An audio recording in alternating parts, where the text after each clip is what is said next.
ጤና ይስጥልኝ አድማጮቻችን፣ ተመልካቾቻችን እንደምን አላችሁ? እንደምን ሰነበታችሁ? ግርማ ካሳ ነኝ። ይህ ዋሜራ ነው።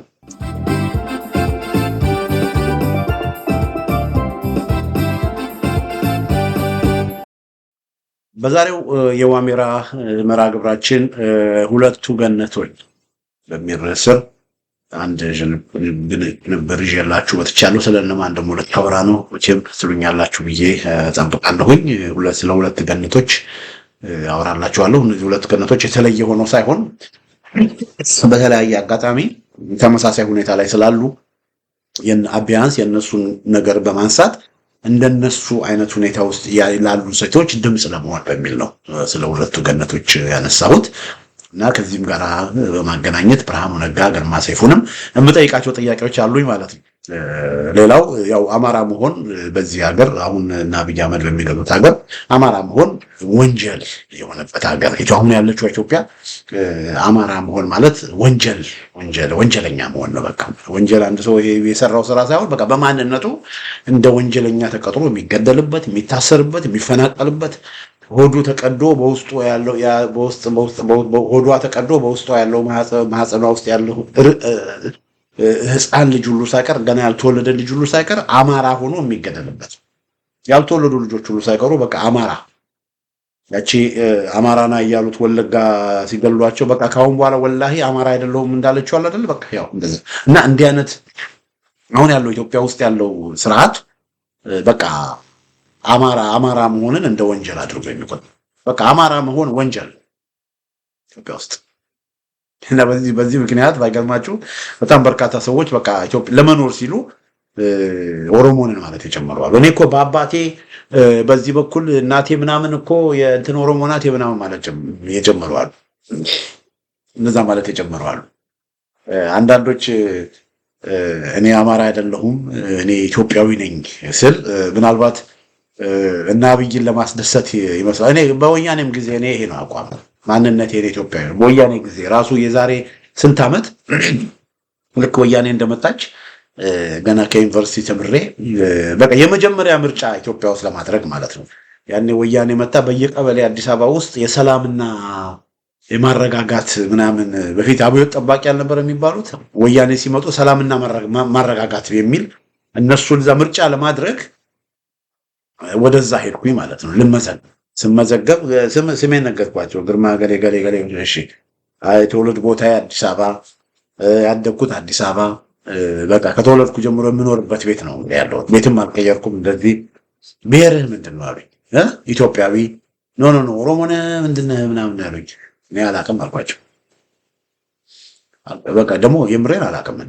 እኔ አባቴ አንድ አያት ከጎጃም፣ አንድ አያት ከነገሌ፣ አንድ አያት ከአዳ ቅድመ አያቶች ከመንዝ ምናምን ዘመዶች እንዳሉኝ አውቃለሁ፣ እንደነበሩኝ አውቃለሁ። እኔ መንዝ አካባቢ፣ ሸንኮራ አካባቢ፣ ምንጃር ሸንኮራ፣ መንዝ አካባቢ፣ ጎጃም፣ ነገሌ ቦረና፣ ታች ነገሌ ቦረና ይሄ ወሎ ያለው ሳይሆን አማራ ምናምን ነገሌ ቦካነ ሰላም ቦረና ሳይሆን ነገሌ እዛ አካባቢ ቦረና አካባቢ አዳ ደብረ ዘይት አካባቢ ቦታውን አውቃለሁ። በቃ ድሮ አያቶቼ ምናምን የት እንደነበረ ቦታውን አውቃለሁ እንጂ ምን ኦሮሞ ይሁኑ አማራ ይሁኑ ጉራጌ ይሁኑ ምንም አውቀው ነገር አለ የምሬን ነው የምላቸው። እና ያው የአዲስ አበባ ልጆች እኮ ብዙ ጊዜ ዘር አንቆጥርም። ዘር ለእህል እንጂ ለሰው አይደለም የምንል ሰዎች ለሰው አይደለም ዘር እና ዘር አንቆጥርም። ግን መጡና ወያኔዎቹ መጡና የወያኔ እንትኖች በቃ መምረጥ አለብህ አሉኝ።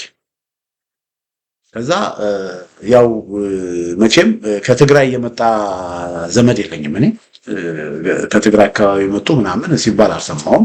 ሞስት ፕሮባብሊ ያው እንግዲህ ኦሮሞና አማራ ሊሆኑ ይችላሉ ብዬ በቃ አማራና ኦሮሞ ብላችሁ ጻፉ አልኳቸው። አንዱ ምረጥ አሉኝ። አልመርጥም አልኩኝ። በዚህ ምክንያት በሀገሬ በተወለድኩበት ቦታ አድማጮቻችን፣ ተመልካቾቻችን መምረጥ ገና ለመጀመሪያ ጊዜ ነው። በፊት በመንግስቱ ጊዜ መንግስቱ ኃይለማርያምን ፕሬዚዳንት ለመምረጥ ብቸኛ እጩ መንግስቱ ኃይለማርያም ነበረ። እሱን ለመምረጥ ሄደው ሰዎች መርጠዋል እና እኔ ልጅ ስለነበርኩ አልመረጥኩም። ከ18 ዓመት በታች ስለነበርኩ ማለት ነው። በወያኔ ጊዜ ግን አትሊስት 20 ቤት ስለገባው ለመምረጥ ተፈተፍ ብዬ ሲሄድ እንግዲህ ተመልከቱ፣ በአገሬ መምረጥ አትችልም የተባልኩ ሰው እኔ ያኔም ነው። እኔ ኦሮሞም ነኝ አማራም ነኝ ኦሮሞ ነኝ ብዬ አልናገርም። ለምን አማራም ነኝ አማራ ነኝ ብዬም አልናገርም። ለምን ኦሮሞነትም አለብኝ። ስለዚህ ማን ነኝ እኔ? ኢትዮጵያዊ ነኝ። ማንነቴ ግርማን የሚገልጸው ማንነቴ እኔ ኢትዮጵያዊነት ነው ብዬ ያኔም እናገራለሁ፣ አሁንም እናገራለሁ። አቋሜ ያው ነው። ሰዎች የኔን ማንነት ሊነግሩኝ አይችሉም። እና አንዳንዶቹ ይሄን በማለቴ ጃል ግርማ ይሄ ላጋ የሚለውን ቃል ገልብጠው አንተ ላጋ እያሉ የሚናገሩ ሰዎች አሉ። ኦሮሞ አድርገው ኦነግ አድርገው ኦሮሞ ብልጽግና አድርገው የሚያስቀምጡ ሰዎች አሉ። ካሁን ለሆኑ እኮ ዘመዶች ነገሌ ቦረና የሆኑ ወይም አዳ የሆኑ ኦሮሞኙ አያቶች አሉኝ እኮ ስላልኩኝ እኮ እና ኦሮሞ መሆን ከኦሮሞ መወለድ እርሳት የሆነ ይመስል ኃጢአት የሆነ ይመስል እኔ ለማሻወቃ እኮ ነው እንደዚህ ብለት አንዳንዶቹ ስለዛ ብሎ ነገር እነሱ አሉም አላሉም እነሱ ጠበቡም አልጠበቡም። እኔ የሰው ልጅ የሚከበረው በስራው ነው። የሰው ልጅ የሚከበረው በተግባሩ ነው እንጂ በካራክተሩ ነው እንጂ የሰው ልጅ በዘሩ በጎጡ አይከበርም። ስለዚህ እኔ ለአያቶቼ ለቅድመ አያቶቼ ክብር አለኝ። ከየትም ይምጡ ከየትም ክብር አለኝ። ከእነሱ ነው የመጣሁት። ስለዚህ ያንን ደግሞ ሊገልጽልኝ የሚችለው የኔን ማንነት ደግሞ ሊገልጽልኝ የሚችለው ኢትዮጵያዊነት ስለሆነ ካሳ ኢትዮጵያዊ ነኝ ብዬ በድፍረት አሁን ድረስ እናገራለሁ። ስለዚህ አብይ አህመድ የኦሮሞ አያቶች ምናምን አለኝ ያልኩት አሁን ከነ አብይ አህመድ ጋር ለመቀላቀል ለዛ አይደለም ማለት ነው አድማጮች ተመልካቾች። ስለዚህ ግን አሁን ግን አማራ ነን የሚሉ የነበሩ በሙሉ ኦሮሞንን ማለት ጀምረዋል። ለምን አማራ መሆን እንደ ወንጀል እየተቆጠረ በቃ አማራ መሆን መገደል ነው። አማራ መሆን መፈናቀል ነው። በቃ ፐርሴኩሽኑ በአማራ ላይ እየደረሰ ያለው ፐርሴኩሽኑ ልነግራችሁ አልችልም። ዘሞመንት ኦሮሞ ነን ሲሉ በቃ ወዲያው በቃ አለ እና እንደዛ አይነት ስርዓት ነው የመጣው። በቃ ውሻሻ የሆነ ስርዓት በወያኔ ጊዜ የነበረውን በ3 በ4 እጥፍ በወያኔ ጊዜ የነበረውን ዘረኝነት በ3 በ4 በ5 በ6 በ10 እጥፍ በቃ ያበዛ ቆሻሻ የሆነ ስርዓት ነው ኢትዮጵያ ውስጥ ያለው እና ሰዎች አማራ ስለሆኑ እየተገደሉ በቃ አለ። በነገራችን ላይ አማራ ስለሆኑ እንደኔ አይነት ሰዎችም ኢትዮጵያዊ ነን የሚነር ሰዎችም ወደንም ጠላንም እኔ ውጭ ሀገር ስለምኖር እንጂ እኔ አሁን ኢትዮጵያ ውስጥ ሆኜ ኢትዮጵያዊ ነው ማንነቴ ብል እነ ሽመልስ አብዲሳ እሱ ኢትዮጵያዊ ነው ብሎ አይምሮኝም። እኔ አንተማ አማራ ነህ ነው የሚሉኝ። ለምን አማራነት አሁን አመለካከት ነው፣ የስለንቦና ያስተሳሰብ አመለካከት ነው። ስለዚህ እኔ አሁን ያለኝ አመለካከት አሁን የአማራ ፋኖ ብለው ከሚሉት ሰዎች ካላቸው አመለካከት አይለይም። አመለካከት ለምሳሌ ከፋኖ ጌታ አስራዳ የኔ አመለካከት እሱ አማራ ነኝ ይላል፣ የአማራ ልጅ ነኝ ይላል፣ እኔ ኢትዮጵያዊ ነኝ ይላለሁ። ግን አመለካከታችን አንድ ነው። ለምን የዘር ፖለቲካ እንዲቀር ይፈልጋል እሱ፣ እኔም እፈልጋለሁ። አማራ አገሩ ሁሉም ኢትዮጵያ ነው። ትግሬውም ሌላውም አገሩ በሁሉም ኢትዮጵያዊ በሁሉም የሀገሪቷ ክፍል መኖር አለበት ብሎ የሚያምነው እኔም እንደዛ ነው ማለት። ስለዚህ የፋኖ ጌታ አስራደና የግርማ ካሳ ፖለቲካዊ አመለካከት አንድ አይነት ነው እና ያ አመለካከት ደግሞ እነሱ አማራነት ይሉታል። ስለ እኔንም ሰዎች አማራ ነው የሚሉኝ የእነሱ ሰዎች፣ ግን ማንነቴ ኢትዮጵያዊነት ነው። ግን አሁን በቃ አማራ ላይ በጣም ግፍና ሰቆቃ እየበዛ ስለመጣ ሰዎች ወዴት እየሄዱ ነው? ሰዎች ተገደው ለመኖር ሲሉ ኦሮሞንም ማለት ጀምረዋል እና እንደዚህ አይነት ነገር አለ ማለት ነው። እና እስቲ ወደ ገነቶች እንሂድ አድማጮቼ፣ ወደ ሁለቱ ገነቶች እንሂድ። መጀመሪያ እችን ገነት ላሰማችሁ። እችን እስቲ ተከታተሏት እና አዳምጣት እስቲ። በጣም እየተሳደቡ እየገላመጡኝ ሁሉ ነው ያሉት። ከዚህ በኋላ ምን ሊያደርጉኝ እንደሚችሉ አላቅም። በጣም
አንደኛዋ ገነት እንግዲህ ችናት ገነት አስማማው ባላለች ጋዜጠኛ ናት እና ከ3 ዓመት በፊት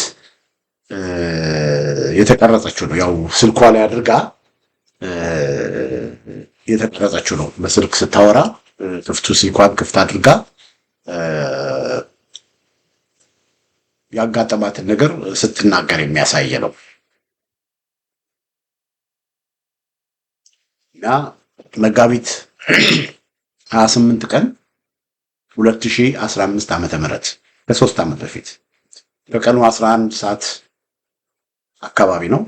ከቀኑ 11 ሰዓት እንግዲህ ከቀኑ ማለት እንግዲህ ያው 5 ፒኤም ሳይሆን አድማጮቻችን ተመልካቾቻችን 5 ፒኤም ሳይሆን ወደ ጠዋት ማለት ነው። ከቀኑ 11 ሰዓት ማለት በእኛ 11 ኤም ማለት ነው እና 11 ሰዓት አካባቢ ነው። አዲስ አበባ በስራተ ገብርኤል ቤተክርስቲያን አጠገብ በሚገኘው የላፍቶ ሞል የሚባል አለ። አሁን ይኑር አላውቅም። የላፍቶ ሞል የሚባል አለ። እዛ ያገዛዙ የኦሮሞ ብልጽግናዊ ታጣቂዎች መሳሪያዎቻቸውን ይዘው በፒክአፕ እዛ ሞሉ አካባቢ ይወርዳሉ። ብዛት አላቸው እና ወደ ሞሉ ገቡ።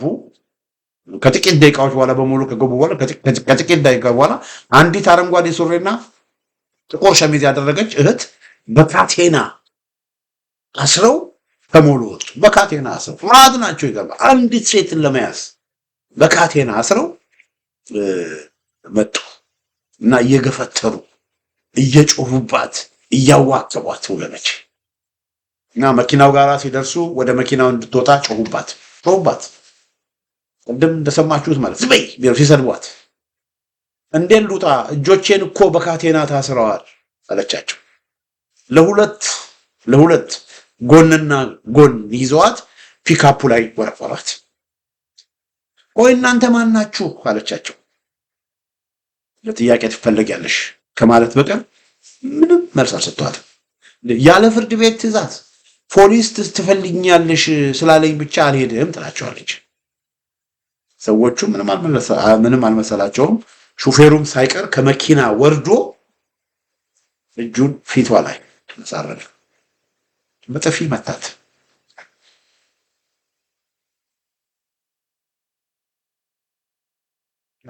ለምን ትመታኛለህ ያለችው በዚህ ምክንያት በጥፊ መታት። ሴትነቷ ላይ ያነጣጠረ እዚህ ሊጠቀስ የማይችል ጸያፍ ስድቦችን ሰደቧት። እያፈራረቁ ሰደቧት። አድማጮች፣ የተመልካቾች ይህን ፕሮግራም የምትከታተሉ ወገኖች እስቲ ራሳችሁን፣ ሴቶች ከሆናችሁ በተለይ እስቲ ራሳችሁን በዚች እህት ቦታ አድርጉት። አባቶች፣ ወንዶች ከሆናችሁ ደግሞ ሚስቶቻችሁን፣ አባቶች ከሆነቻችሁ ሴት ልጆቻችሁን እስቲ በዚች እህት ቦታ አድርጉት። መሀት ሆነው በጥፊ ፊቷን እየመጡ ሴትነቷን የሚያዋርድ ክብሯን የሚያዋርድ ስድብ እየሰደቧት ለሁለት ጎንና ጎን ይዘዋት ፒካፑ ላይ እየወረወሯት በጥፊ እየመቷት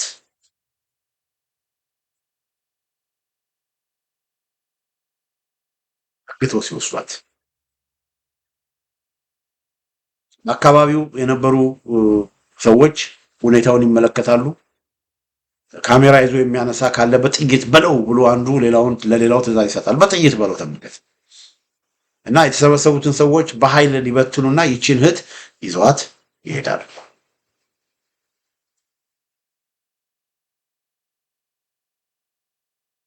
እንግዲህ ተመልከቱ፣ ጃልመሮን የያዙ ይመስል ወይም አንድ የትጥቅ ትግል የሚመራን ሰው የያዙ ይመስል በዚህ መልኩ እያዋቁ እየሰደቡ በዚህ መልኩ እንግዲህ የዚች ልጅ ወንጀል ምንድነው? ጋዜጠኛ ናት። ይች ልጅ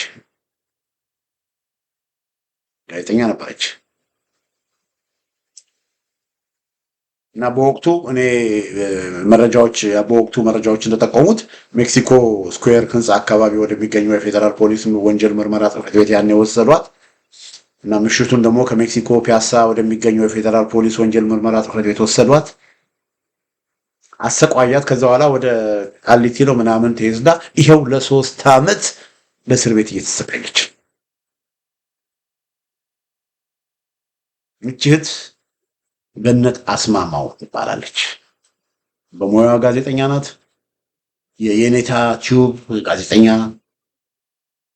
ነበረች እና አንዲት ኢትዮጵያዊት ናት።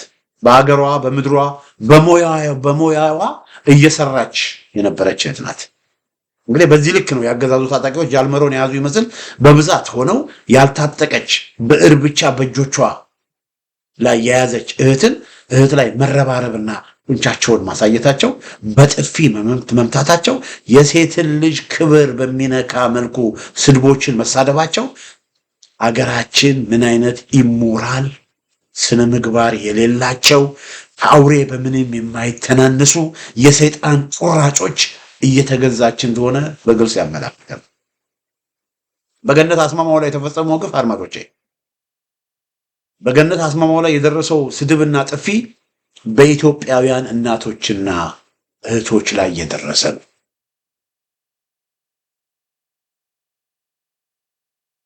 ይሄ አሁን ያለው ዘረኛው አገዛዝ የኦሮሞማ አገዛዝ ደግሞ የተሸነፈ የበሰበሰ የቀነጨረ የሞተ መሆኑን ያሳያል። ለምን በዚህ ልክ ሴቶች ላይ እንደዚህ አይነት ግፍና ሰቆቃ መፈጸም ማለት በቃ ኢሞራል መሆናቸውን እና አብይ አህመድ የበሰበሱ መሆናቸውን በግልጽ የሚያሳይ ነው። 3 ዓመት አድማጮቻችን፣ ተመልካቾቻችን 3 ዓመት ምንድነው? ጀስቲስ ዲሌይድ ኢዝ ጀስቲስ ዲናይድ ይላሉ ፈረንጆች። 3 ዓመት ሙሉ በእስር ቤት እቺ ሴትዮ ከሌሎች የህሊና እስረኞች ጋር አማራ ተብለው ከታሰሩ ከአማራ ሊቃን ጋር 3 ዓመት ሙሉ በእስር ቤት እየማቀቀች ነው። እነ መስከረም አበራ፣ እነ ጎበዜ ሲሳይ፣ እነ ዶክተር ወንዶሰን ዘርዝርላቸዋል። ማሃት ናቸው። ከነዚህ ጋር 3 ዓመት ሙሉ ምን እየሆነች ነው? እየተሰቃየች። እና እንዴት አድርገው ነው የወሰዷት? እስቲ እንደገና እሱን ክሊፕ ልጋብዛችሁ። ወደ ሌላኛዋ ገነት ከመሄድ በፊት እስቲ እንከታተላት እንደገና።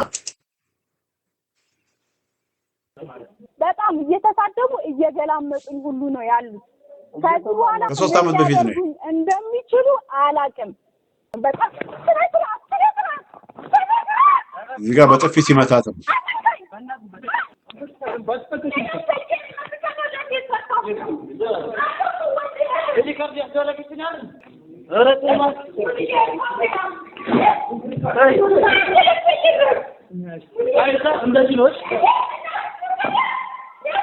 እዚህ ጋር እየደበደቧት ነው።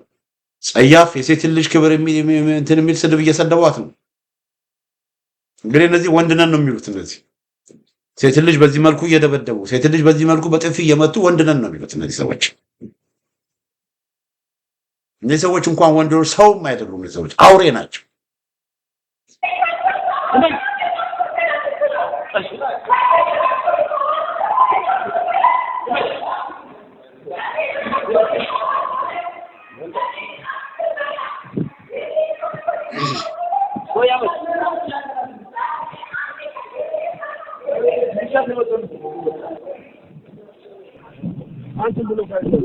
ሄሎ እንግዲህ ገነት አስማማው ጋዜጠኛ ገነት አስማማው አማራ ስለሆነች ለህዝብ ለፍትህ ስለቆመች ለምን ለፍትህ ቆምሽ ለምን ለህዝብ ቆምሽ በሚል በዚህ መልኩ ታስራ በጣም በግፈኛው የአብይ አህመድ አገዛዝ በዚህ መልኩ እየተሰቃየች ነው። እንግዲህ በዚህ አጋጣሚ ቻሌንጅ ማድረግ ወይም ፕሮግራም የምትከታተሉ ለአብይ አህመድ እያጨበጨባችሁ ያላችሁ ሰዎች ለህሊናችሁ ነው የምናገረው፣ ለኮንሸሳችሁ ነው የምናገረው። እናንተ ይሄን ዘረኛውን አገዛዝ በምትደግፉበት ጊዜ እናንተ አዲስ አበባ ያለውን ብልጭልጭ እያያችሁ፣ አዲስ አበባ ያለውን ኮሪዶር እያያችሁ፣ አዲስ አበባ ወክ ስታደርጉ መናፈስ ስለቻላችሁ፣ አዲስ አበባ ዙሪያ መኪና ስለነዳችሁ፣ ወይም ደግሞ እዚህ ዳያስፖራ ያላችሁ ለጉብኝት አዲስ አበባ በምትሄዱበት ጊዜ ልጆቻችሁን የምታዝናኑበት ቦታ ስላለ ለአብይ አህመድ የምታጨበጭቡ ወገኖች ካላችሁ ህሊናችሁን እንድትጠይቁ። አሁንም አብይ አህመድን የምታመሰግኑ ሰዎች ካላችሁ የኦሮሞ ብልጽግናን እያመሰገናችሁ ካላችሁ ዋው አዲስ አበባ እኮ ዱባይ ሆነች እያላችሁ የዚህን ክፉና አረመኔ አገዛዝ መልካምነት ልትነግሩን እየሞከራችሁ ያላችሁ ሰዎች ካላችሁ ህሊና ካላችሁ እንድትጠይቁ ብዬ ነው። እንድትጠይቁ እናንተ ቢሆንስ በገነት አስማማው ቦታ ያላችሁት የእናንተ እህት ብትሆኑት የስጋ እህታችሁ ወይም ያክስታችሁ ልጅ የምትቀርቧት ያክስታችሁ ልጅ ወይም ሚስታችሁ ወይም ሴት ልጃችሁ ብትሆን ኖሮ እስቲ በገነት አስማማው ቦታ ያሉት ምን ልትሉ ምንድን ነበር የምታስቡት? እና ቻሌንጅ ላደርጋችሁ ፈልጋለሁ። እኔ ሰላም የምወድ ሰው ነኝ። በሰላም የማምን ሰው ነኝ። ፋኖ እያደረገ ያለውን ትግልና ትንቅንቅ በሰላማዊ መንገድ ቢፈታ ደስ ነው የሚለኝ። ፋኖች በእርግጥም በሰላማዊ መንገድ የሀገር ችግር የአማራው ማህበረሰብ ጥያቄ ተፈቶ የአማራ ሁሉና ተፈቶ በድርድር በውይይት ነገሮችን ቢያደርጉ ከማንም በላይ የምደግፈው እኔ ራዲካል ሰው አይደለሁም። ያኔም እነ እስክንድር እኮ ከአገዛዙ ጋር ድርድር ሲያደርጉ እኮ ለምን በድብቅ አደረጋችሁት? ለምን ሌሎችንም ባቀፈ መልኩ ቅድመ ሁኔታዎች አስቀምጣችሁ ለምን የአብይ አህመድ መቀለጃና መጫወቻ ትሆናላችሁ? ለምን በትክክለኛ በሆነ መንገድ መርህ ወያኔዎቹ ያኔ ሲደራደሩ ቅድመ ሁኔታችን 1 2 3 ብሎ ነበር አይደል እንዴ? እናንተም እንደዛ ግልጽነት ባለው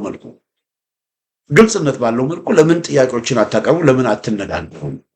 በሚል እነ እስክንድርን ወቀስን እንጂ እኮ እንዴት ተደብቃችሁ ከህዝቡ ተደብቃችሁ ከሰራዊታችሁ ከደጋፊዎቻችሁ ተደብቃችሁ በሚስጥር እንዴት ትደራደራላችሁ? ይሄ ክህደት ነው በሚል የተነጋገረ ደግሞ የሆነውም ይሄ ነው። ምንም ነገር ጥያቄዎች አቀርበው ምንም ነገር ሳያስፈጽሙ አይደል እንዴ የአፋህድ ምክትል ሊቀመንበሩ ጨምሮ ተንጋግተው ወደ ብልጽግና የገቡት እነ ኢያሱ አባተ ምን አመጡ? ከአገዛዙ ጋር ተደራድረው ወደ አገዛዙ ሲገቡ እነ ኢያሱ አባተ እነ ኮሎኔል ፋንታውን እነ ማስረሻ ሰጠኝ ምን ያመጡት ነገር አለ? ጦርነቱን አስቆሙ አላስቆሙ? እንዲህ አይነት ድርድር አይደለም። ነገር ግን ውጤት የሚያመጣ ድርድር ውይይት ከተደረገ በዛ ሳይድ ያሉት ብልጽግናዎች ለውይይትና ለድርድር ችግሮቹን ለመፍታት ፈቃደኛ ከሆኑ እሰይ በጣም ነው የምደግፈው እኔ። ነገር ግን የአብይ አህመድ አገዛዝ የኦሮሞ ብልጽግና አገዛዝ ፖለቲካቸው አባገዳዊ ነው። የአባገዳ የ16ኛ ክፍለ ዘመን አባገዳዎች የሚያስቡትን አስተሳሰብ ነው የሚያስቡት። እነሱ ያኔ ሌላውን ማህበረሰብ ኦሮማይዝ በማድረግ በማጥፋት ለኦሮሞ የኦሮሞ ብቻ በማድረግ በመጨፍለቅ የሚያምኑ ነበሩ። ስለዚህ አሁንም በ21ኛው ክፍለ ዘመን ያንን ነው እና አብይ አህመድ የሚያደርጉት። ያ ደግሞ አይሰራም። ስለዚህ ይሄን አይነት ናዚዛዊ የጥላቻ አባገዳዊ የኦሮሞማ ሌላውን በማጥፋት ኦሮሞን በመጥቀም ላይ ሳይሆን ሌላውን በማጥፋት ላይ የተሞረኮዘን ፖለቲካ ማስቆም ያስፈልጋል በሚል ነው አሁን የፋኖን ትግል የምደግፈው። የህልውና ትግል ስለሆነ ነው። ላለመጥፋት፣ ላለመሞት፣ ላለማለቅ፣ ላለመፈናቀል፣ ላለመጨፍጨፍ የሚደረግ ትግል ስለሆነ ነው የፋኖን ትግል የምደግፈው እንጂ ሰላማዊ ሰው ነኝ። እቺ ሴት በምትታሰርበት ጊዜ አድማጮቼ ገነት አስማማ በምትታሰርበት ጊዜ ፋኖ ጦርነት ገና አልታወጀም ጦርነት ገና ሁሉ ነገር በሰላም በሆነበት ነው ወስዶ ያሰባት እና በዚህ መልኩ ነው ያስተካከለው። እስቲ እቺኛዋን ደግሞ ልንገራችሁ። ስለዚህ እቺኛዋ ደግሞ ጀባ ልበላችሁ። ማናት እቺ? ከኋላ ያለውን ነገር ተመልከቱ። ከኋላ ምንድን ነው የሚለው? ኢዜማ ነው የሚለው። የኢትዮጵያ ዜጎች ማህበራዊ ምናምን የሚል ኢዜማ። ብርሃኑ ነጋ፣ ግርማ ሰይፉ፣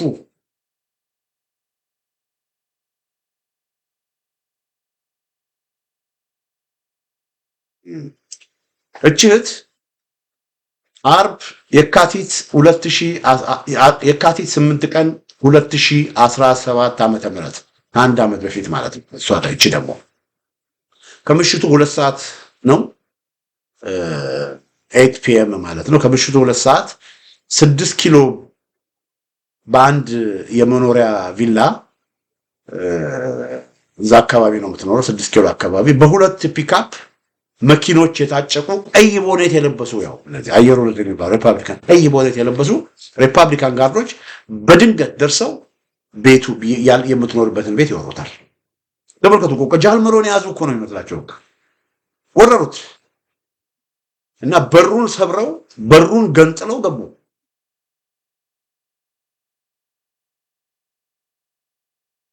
እችት በወቅቱ ኃይለኛ ጉንፋን ይዟት አሟት ነበር። አሟት በቤቷ እያገገመች ነበር። አሟት በቤቷ እያገገመች ነበር።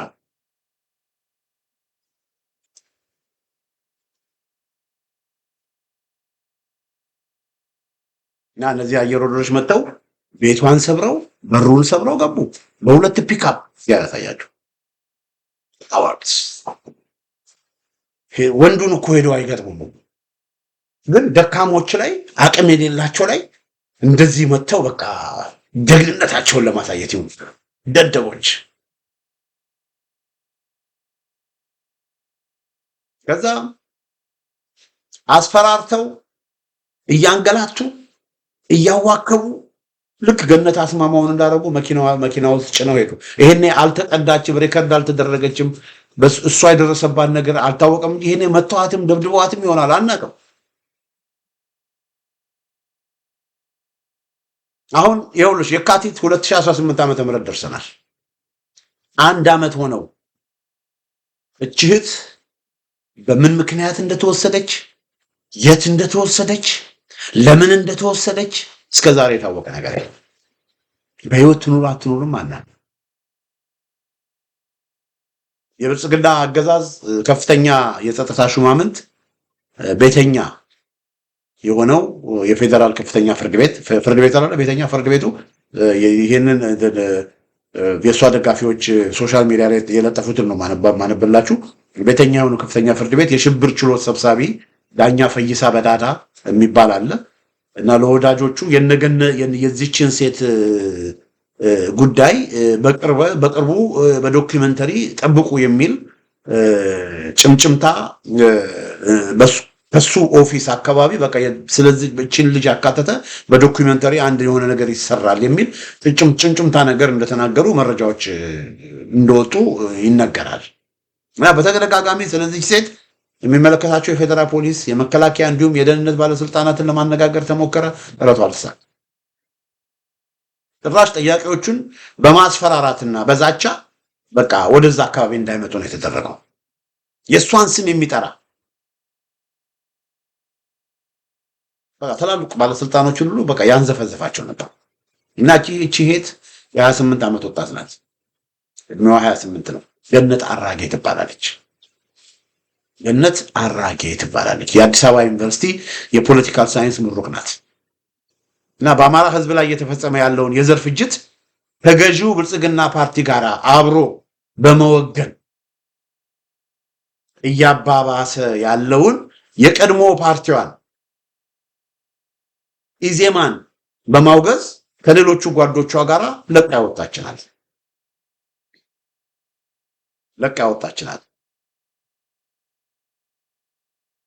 እና ፓርቲዋን ለቃ እስከወጣችበት ጊዜ ድረስ አድማጮቻችን፣ ተመልካቾቻችን የኢዜማ ብርሃኑ ነጋ ሊቀመንበር የሆነበት፣ ግርማ ሰይፉ የሥራ አስፈጻሚ ኮሚቴ አባል የሆነበት የኢትዮጵያ ዜጎች ማህበራዊ ፍትህ የሚባለው ምናምንቴ ድርጅት የዛ ድርጅት እስከወጣችበት ጊዜ ድረስ የፓርቲው የሴቶች መምሪያ ኃላፊ ቀጥሎም ደግሞ የወጣቶች መምሪያ ኃላፊ ሆና የሰራች ሰው ናት። ከፍተኛ አመራርነት ላይ ተቀምጣ የሰራች ሰው ናት። እና በዚች ወጣት ሴት የፖለቲካ መሪ ላይ ይሄን ሁሉ ግፍና ጭካኔ የሚፈጽመው የብልጽግናው የኦሮሞ ብልጽግና አገዛዝ ነገ በሀገሪቷ የሚያመጣውን ነገር ማሰብ ያስፈልጋል። ኦልሬዲ እያመጣን ነው። እንግዲህ እቺ ሴት እቺ ልጅ በኢዜማ ውስጥ እነ ግርማ ሰይፉ እነ ብርሃኑ ነጋ አብራቸው በስራ አመራር ውስጥ ስትሰራ የነበረች ናት። ያውቋታል፣ ማንነቷን ያውቃሉ፣ ኢንቴግሪቲዋን ያውቃሉ፣ በደንብ ያውቋታል።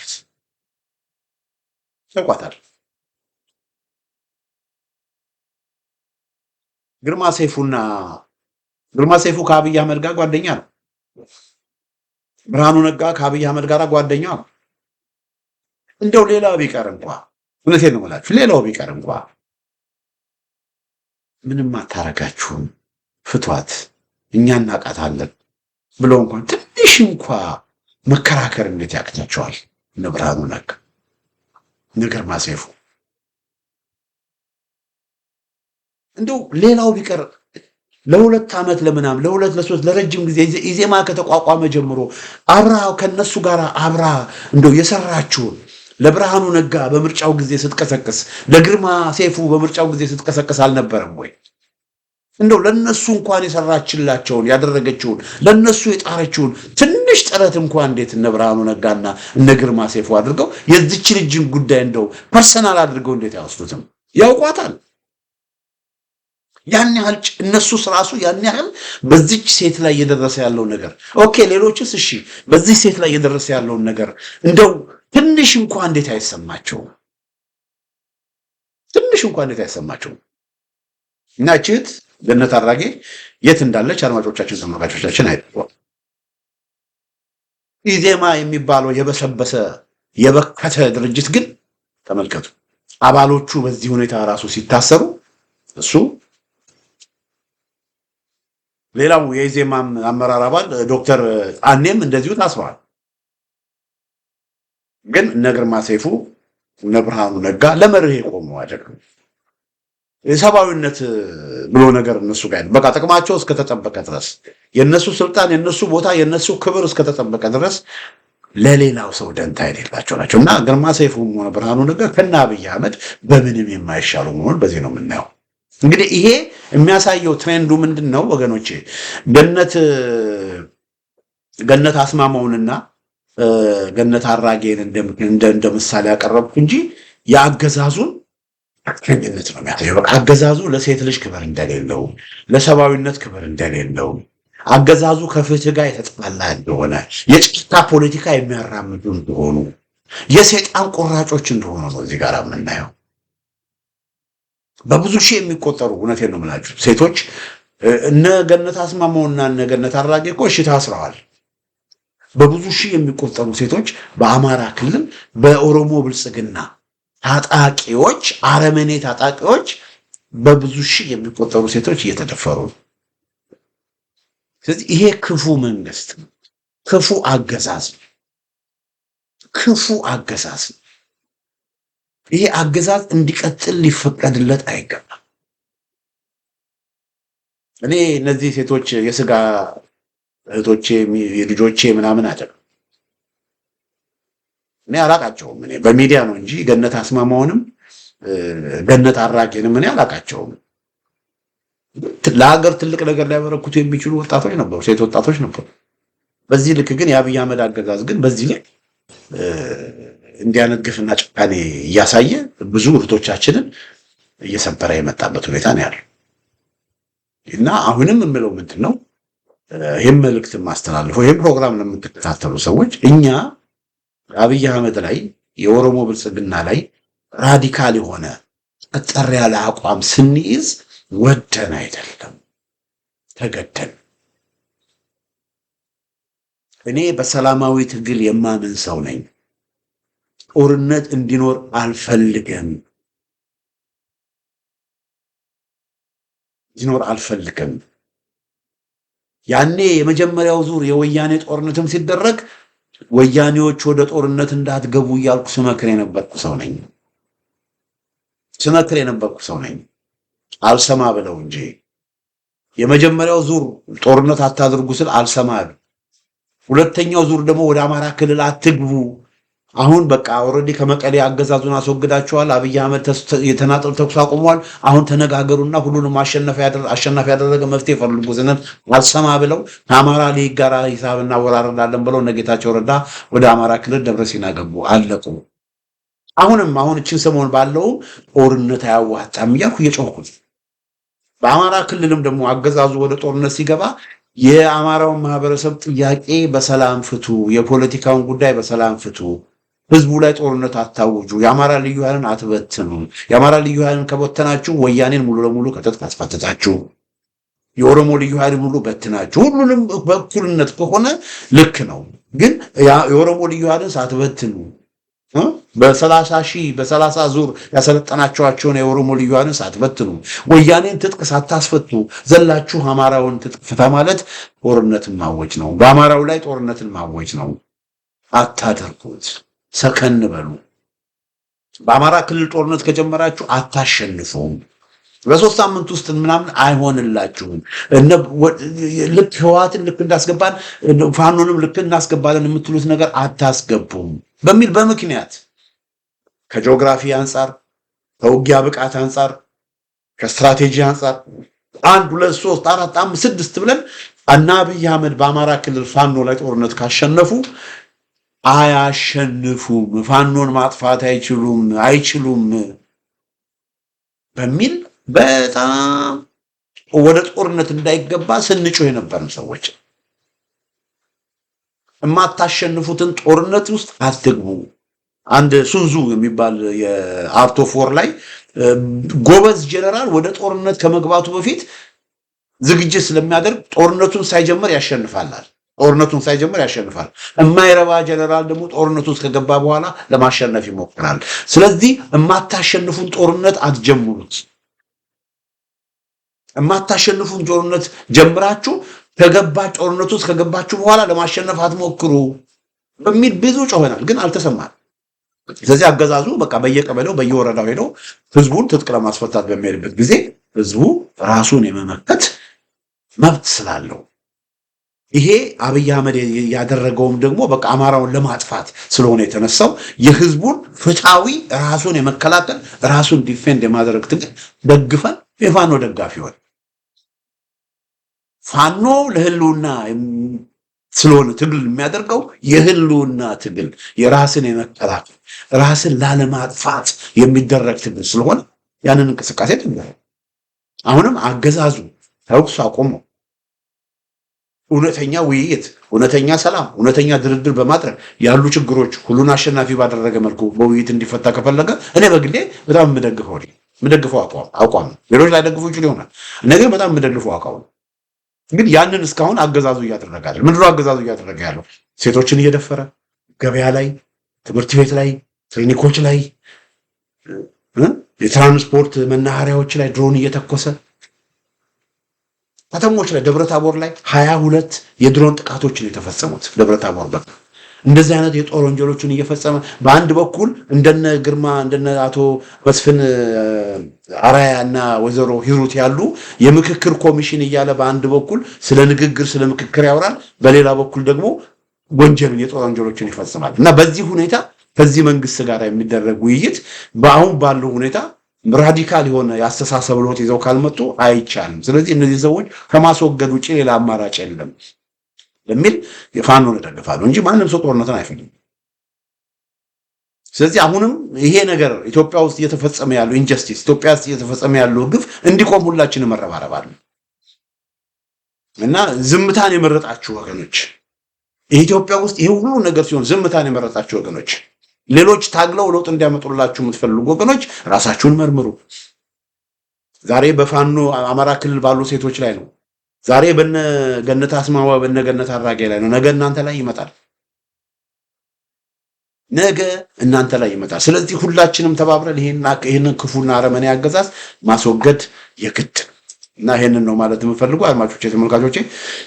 እንግዲህ ሁለቱ ገነቶች ብርሃኑ ነጋ፣ ግርማ ሰይፉ አማራ መሆን ወንጀል የሆነበት ሀገር በሚል ርዕስ ያዘጋጀው ዝግጅት ይመስላል። በሌላ ጊዜ በተመሳሳይ ፕሮግራም እስከምንገናኝ ደህና ሁኑ።